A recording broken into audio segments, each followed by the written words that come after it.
The spaceship hummed and vibrated, its engines propelling me through the vast expanse of space. The stars twinkled like diamonds scattered across a black velvet cloth, and the planets glowed with an ethereal light. I had traveled millions of light years into the past, to a time when a unique and fascinating creature roamed the earth, the kakapo. As I landed on the lush, green shores of New Zealand, I was greeted by the sound of the kakapo's distinctive call, a deep booming hoot that echoed through the forest.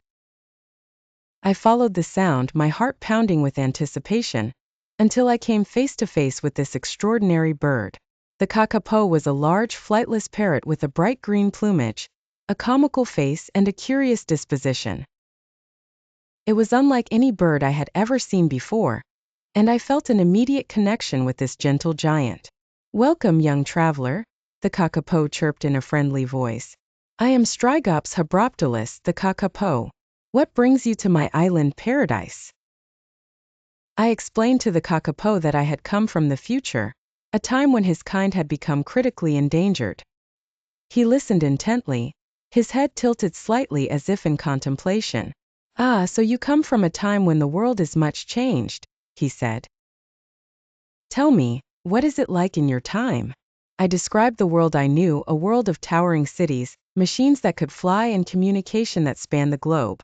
The kakapo listened with fascination, its eyes widening in wonder.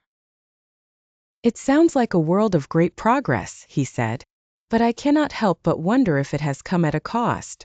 I thought about the environmental challenges facing my time, the pollution and climate change that threaten the planet. I realized that the kakapo, with its deep connection to nature, might have insights that could help us. "What was your world like?" I asked. "What challenges did you face?" The kakapo sighed. "My world was a lush and vibrant forest, filled with tall trees, sparkling streams, and an abundance of fruits, berries, and seeds. We, the kakapos, lived in small groups, foraging for food and raising our young. Our lives were not without danger, of course. We were preyed upon by falcons, owls, and even rats." "How did you survive?" I asked. "We survived through our unique adaptations," the kakapo replied. "Our flightlessness allowed us to evolve in a unique way, free from the need to fly.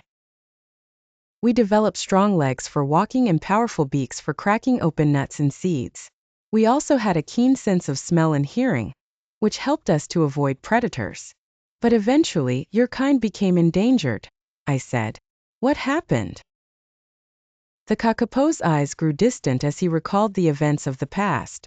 "Humans arrived on our shores," he said. "They brought with them invasive species such as rats and cats, which preyed upon our eggs and chicks.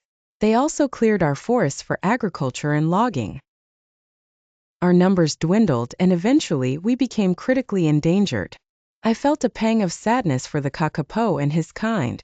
They had been fascinating and unique creatures, and it was a tragedy that they had become so rare. "What can we learn from your story?" I asked. The kakapo looked at me with a knowing smile. "We can learn that even the most adaptable of creatures can be vulnerable to change," he said. "We can also learn that it is important to protect our natural world and all its inhabitants, for their survival is intertwined with our own." With those words, the kakapo turned and waddled away, disappearing into the depths of the forest.